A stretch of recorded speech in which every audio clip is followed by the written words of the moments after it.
Hey there guys, welcome back to the Let's Play the Skullgirls story mode commentaries. I was gonna say, it's not really a Let's Play, it's more just story mode commentaries more than anything else.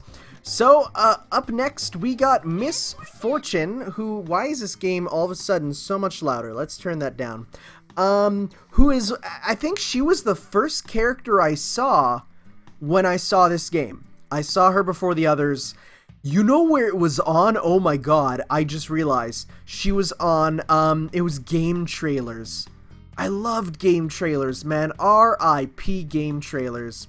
But here we have Manette, who is probably one of my favorite character designs. Because, I don't know, I have a bit of a thing for monster girls. So when I saw her, I'm like, damn, that is one cute fish girl. And I did totally vote for her to be playable in the first set of Waifu Wars. Later on, I decided, out of all of them, I think she's the one who I could put a little lower. I think it's because I was actually voting for Eliza at that time too, because someone posted about why Eliza would be super awesome. And so I said, yeah, I'll put Eliza in my top 3 or whatever. So I put her there, and then I think, then afterwards I replaced her with Manette, because Manette is super awesome. Again, fish girls are always best girls. So, yes. Miss Fortune. As soon as I saw her, I'm like, dang, she's like Felicia from Skullgirls, but even better, man. Okay, here we have Yuan, and I just gotta say, you guys need to go and watch, Skull-Faced, which is, first off though, Manette's, pose here is ripped right from Philia. It's actually a redrawn Philia thing, which is actually really funny. Skull-Faced, where the voice actress for Peacock, Sarah Williams, got drunk with the Skullgirls cast, and she decided to come up with this whole backstory for Yuan and Manette, and it is actually one of the funniest things ever. Like, it's so great. So we have, I'm sorry about how I'm not going to be able to talk very much with this, because for those of you who don't know, Miss Fortune is interesting in the fact that she is a Rushdown Rekka character. Not Rushdown Rekka, puppet fighter. Like, this has never been a combination we've seen before. So she's total Rushdown, in the style of Wolverine. She's just run fast, do your stuff. But she also has the fact that she can take off her head. And her specials in headed form, not puppet form, are Rekkas. So for instance, you know, you want to do this attack 3 times, or you can go 1, wait 1 sec, 1, 2, oh no. So you can go like 1, 2, 1, 2, 3. So you can like go crazy with it at the end and just keep switching it up and do other stuff. You know, like you don't have to stick to the one. And you can actually make it so that it changes for the situation. So like that Rekka your face or whatever is actually made to, if they're guarding, it can be an overhead, which breaks them out of their guard if they're not jumping. So it's actually really cool because you can use that to just break their guards. And that's done actually by holding back, you want to do the motion, the first motion, like to get started into the attack, and you want to press back from where you're going and kick, which is a lot harder than you'd think. It's not as normal of a motion. It's probably one of the more complicated motions in this game, with the exception of the taunts. So for those of you who don't know, they added taunts for every character, but unlike in most games, taunts in this game are the ultimate disrespect because of the fact that they are not easy inputs at all. They are all the most complicated inputs you can get, and it's literally just so that you can show this ultimate disrespect, you know, of the fact that, guess what, you know, it's like your opponent took the time out to totally do all this stuff. So, okay, if you use a knockback on her head here, she hits it and it bounces around the screen, and it's so good. It's like one of the best, like, secret things, you know? So, one other thing, where is it? Get back here. Get back here. Okay, so, this kick here was not in the original Skullgirls. They added that because they realized having the the kick launcher and crouching hard punch launcher have 2 launchers didn't make sense. So instead they gave her spinning furred kick, which I love, because Miss Fortune is all about the puns, and the puns are amazing. And I heard a lot of people say, I don't really like her because she has the puns, and I'm like, well, sorry, the puns are the best part. Something that's interesting though is the in-battle quotes and the just the spoken dialogue quotes for the story mode, which you can see in my voice story mode cutscenes video, are actually quite different sounding. And people are like, is that the same actress? What's going on? And it is the same actress. Oh, what's her name? Kimlin Tran. It's the same actress who is Bulma in Dragon Ball Z Abridged. Which is hilarious, because not Bulma, Chi-Chi. Right. Or is she Bulma? No, oh, well, she's one actor in Dragon Ball Z Abridged. But, it's actually really interesting, because it's just because the fact that in battle, the tone is totally different. It's the battle, like, it's what she sounds like in battle, you know? Or she's sort of the sly, sort of conniving, you know, character. It's either one of the others. It's either she's in attack mode or pun mode, but... yeah, so it's like that's her speaking it in sort of a sarcastic, punny tone. But in the actual in-game talking, it's like, so this is the Grand Cathedral, eh? How would you say that in either of those voices? So she has like a third sort of style of voice, right? And a lot of people, you don't hear that in the game without that story mode. So it's quite interesting, you know? No, but Miss Fortune is one of those characters that is... like, easy for beginners to pick up, because you can button mash with Miss Fortune and go wonders. You know, you can do amazing stuff.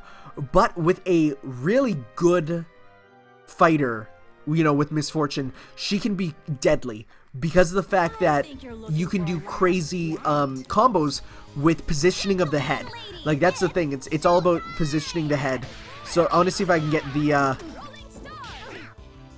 get some head attacks going. Let's see. I don't think I'm gonna be able to get any, really.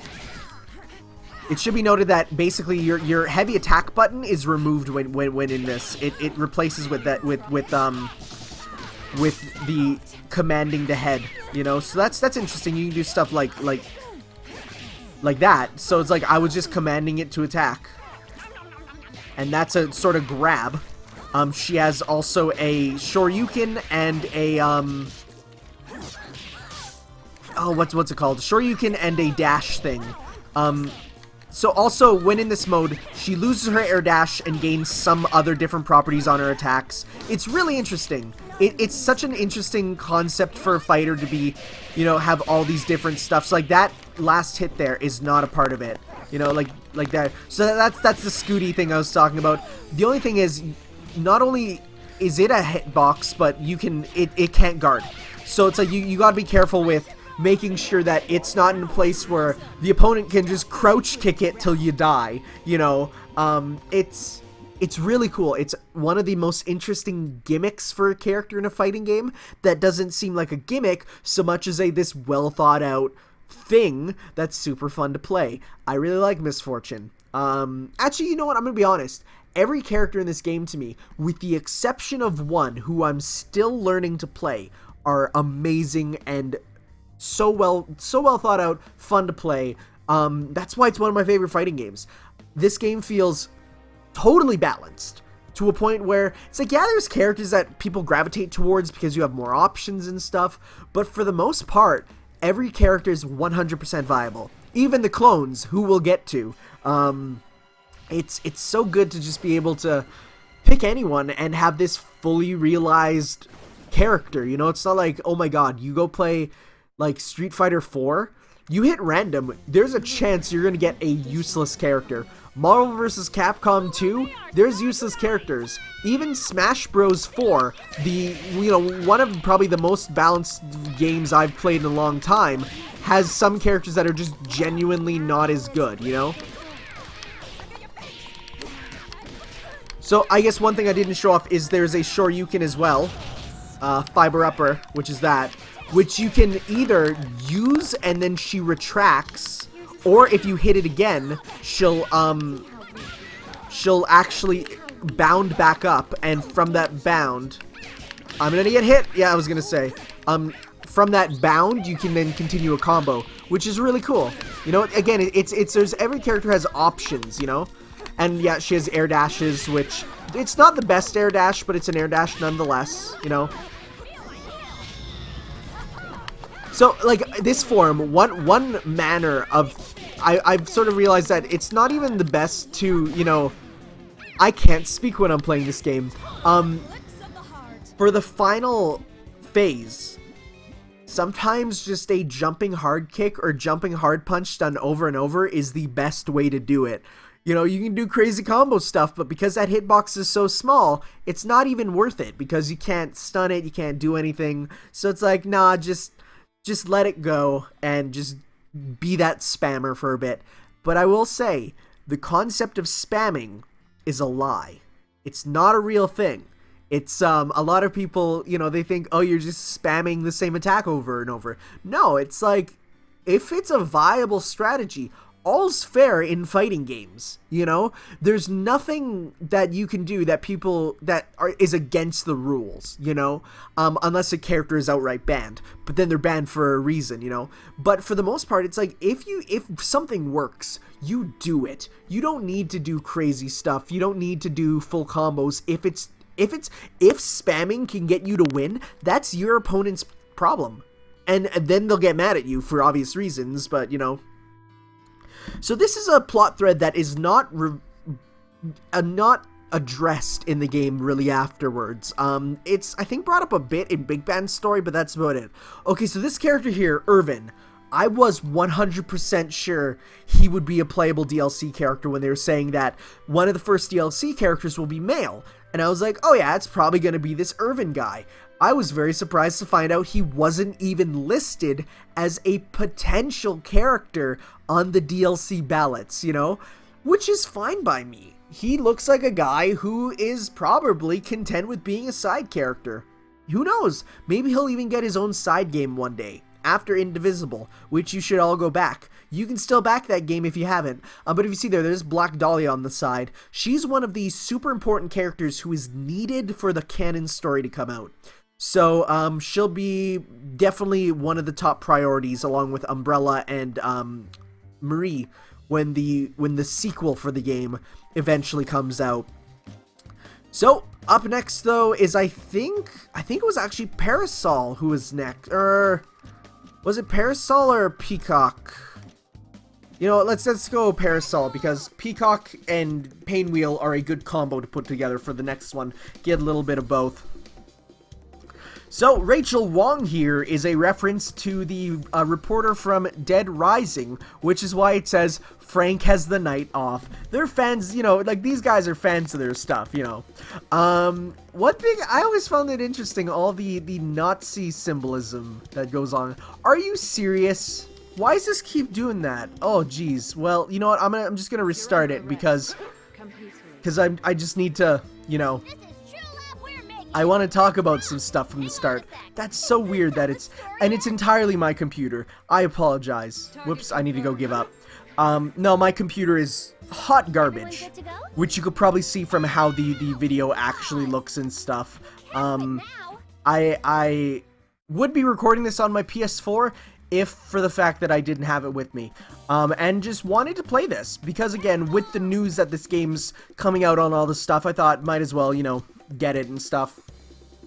So like I was saying, one thing I do find really interesting, maybe it's just a long load for some reason, is the Nazi symbolism that is used, but in a, like, these guys are the nicest Nazis I've ever seen, and it's very clear these guys are based on Nazis, with the fact that when you look at them, also Skythana here, or how do you pronounce it? I always said Skythana, but it's Scythana, I think.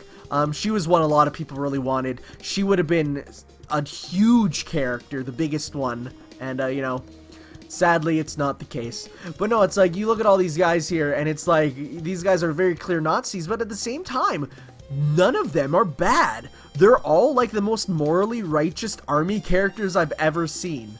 Also, Panzerfaust back there was, I think, a reused design from another game that I don't think actually got made. but so they decided to put him into here, give him a bit more branding, and I know a lot of people really wanted him playable.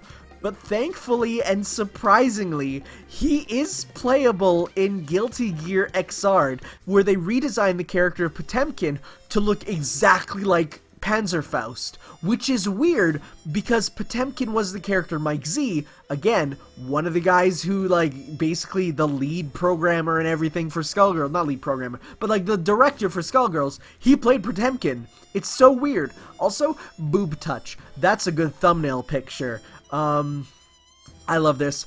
I thought I'd get to see you beat up bad guys using your sonic boobs, pool balls, and KFC combos. I have no idea how they are allowed to put KFC combo. Maybe because they don't actually elaborate, but it's like, that's Kentucky Fried Chicken. Pool ball, I forget what that's a reference to, but Sonic Boom is of course Sonic. Sonic Boob is Sonic Boom. I forget what pool ball is. I think that's I forget what that one is, but they're all fighting game references, you know, so it's like you gotta get those references in there. I think out of all the vanilla characters, so the original 8, this one is my favorite story for just all the stuff it brings to the story. But at the same time also being oh my god, Adam, you're so kawaii. What did they do to you? I think I'm 100% sure that's fixed in the actual second Encore stuff. That is not what he's supposed to look like. I forgot they changed his design from having giant anime eyes to having more normal eyes.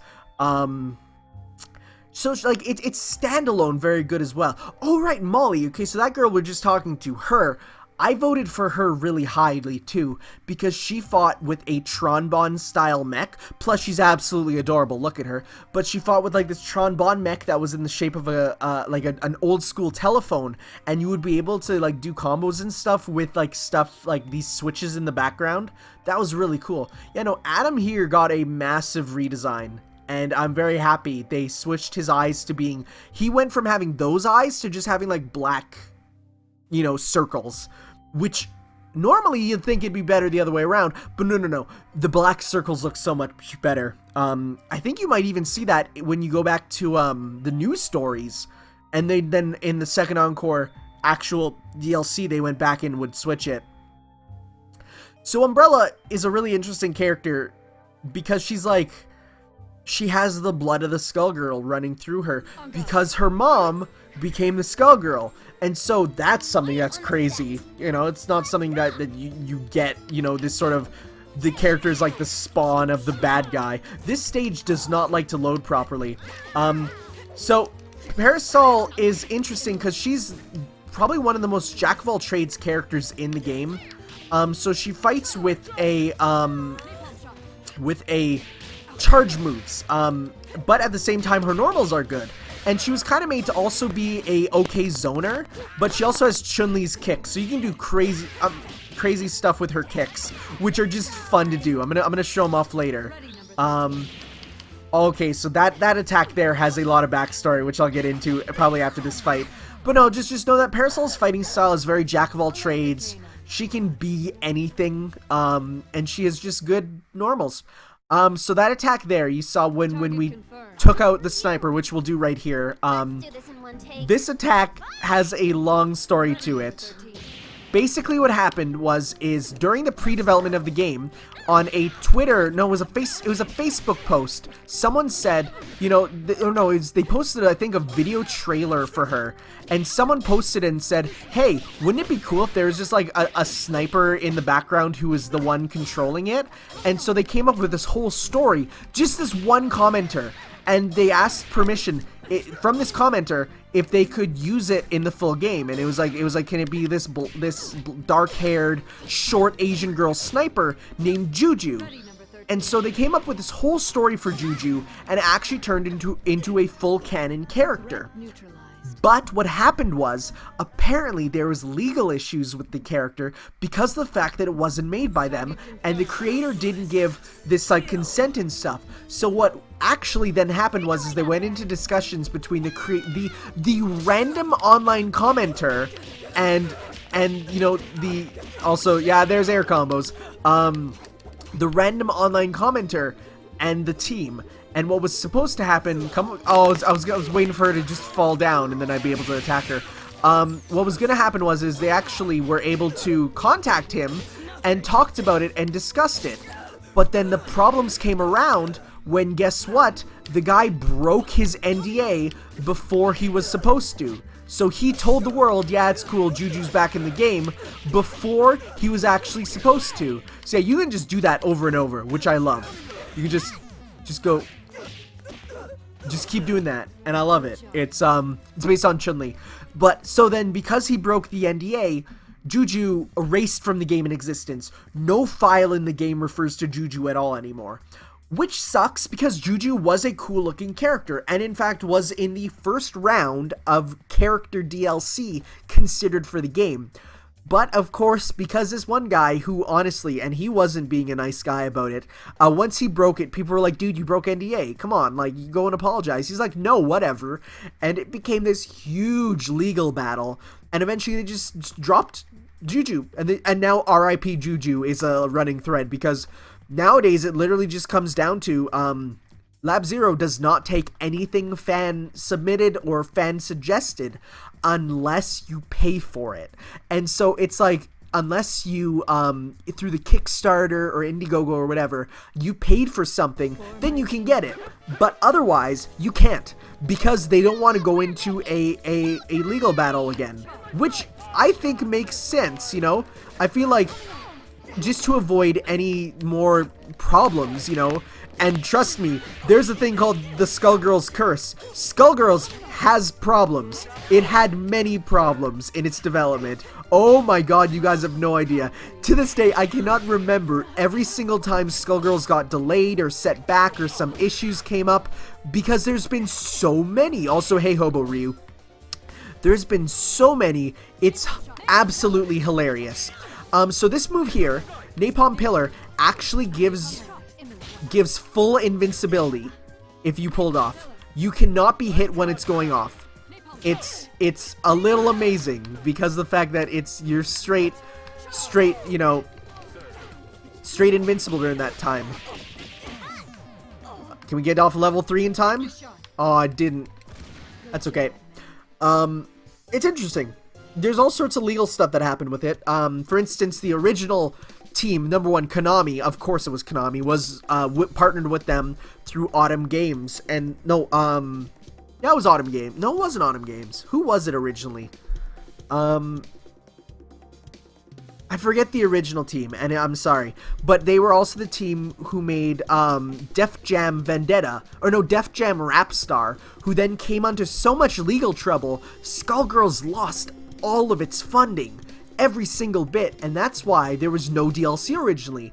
So then they broke off and said, okay, now we're gonna make Lab Zero, our own, it was Reverge Labs, that's who it was. Reverge Labs would then be disintegrated, and Lab Zero came from it. Of course, Lab Zero is a lab that's also in the game, which is funny. But no, it was like, so that happened when Konami then didn't let them become their own thing, and they had to completely remake the game and put it up instead as, you know, by removing Konami, which they couldn't do in the original release because they couldn't think about this, since they didn't have permission from Konami, they couldn't patch out Konami in the game stuff. So instead they had to basically tell the team at Sony, because, oh, don't get me started on Microsoft, they had to tell Sony, take down the old game, put up the new one, and then give everyone who bought the old one the new one for free, which has never happened before. They got it to work, but it was so bad, they just straight up, they couldn't get it at first, you know? And so they got it eventually, but then of course everything that happened with Microsoft, whereas like Microsoft's like, sorry, you can't update the game if you don't have paid DLC. So they forced to put in paid DLC because of the fact that they couldn't do free DLC without it. Think about that. Like, it's so crazy. I got the Prolix achievement, cool. That's for getting a whole bunch of because this game has over a couple hundred different combo quotes. So when you do combos, it says like, you know, if you get 404, it says combo not found. If you get 101 or 151, it says something regarding Pokemon or something. So like there's all sorts of different ones, and you need to get 80 different ones. So that's what that was. Yeah, no, Microsoft was literally Mike Z when talking about doing stuff for Microsoft. He said, honestly, I don't want to touch Microsoft ever again after my experiences with Skullgirls. Sony was super welcoming, and they're like getting the Squiggly DLC up. So like the first DLC character, super easy. There was like, well, okay, super easy. It was easier than Microsoft, who had to wait like 4 months or something. Like, it was crazy, you know? So there's all sorts of stuff, and I gotta say, Lab Zero's open development on Skullgirls was one of the best things ever, because there was very few things that they wouldn't tell everyone.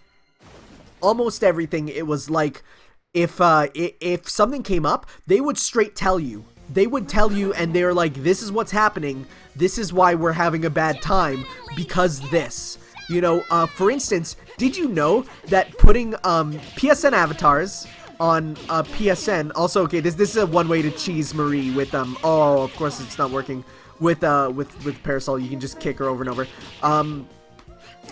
Putting up PSN avatars is harder than putting up games on PSN. But this is for each of them.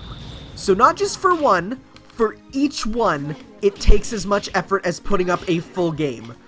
In terms of everything you put on, in terms of all the paperwork, in terms of everything. It's so interesting to learn that, because you would think it'd be this super easy thing, right? But no, apparently it's super difficult. So you see there, I was fully invincible there, because that attack is fully invincible, which is insane. But of course, I'm getting destroyed. So let's see if we can get a level 3 off to kill her, because I like killing with level 3s, of course.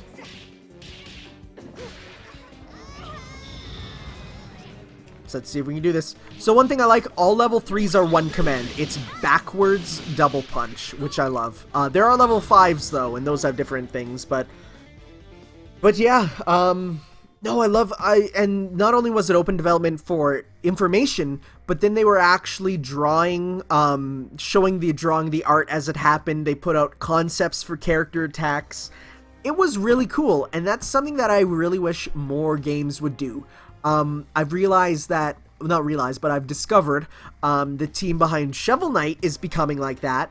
But also, with Indivisible, they're back to doing that. Although it's a little less so now, because they're working out of another company, meaning that they are not allowed to tell everything that happens.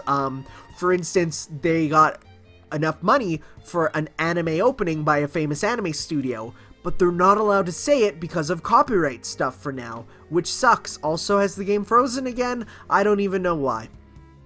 I want to talk about the ending, so we'll just let it go. It's probably just loading.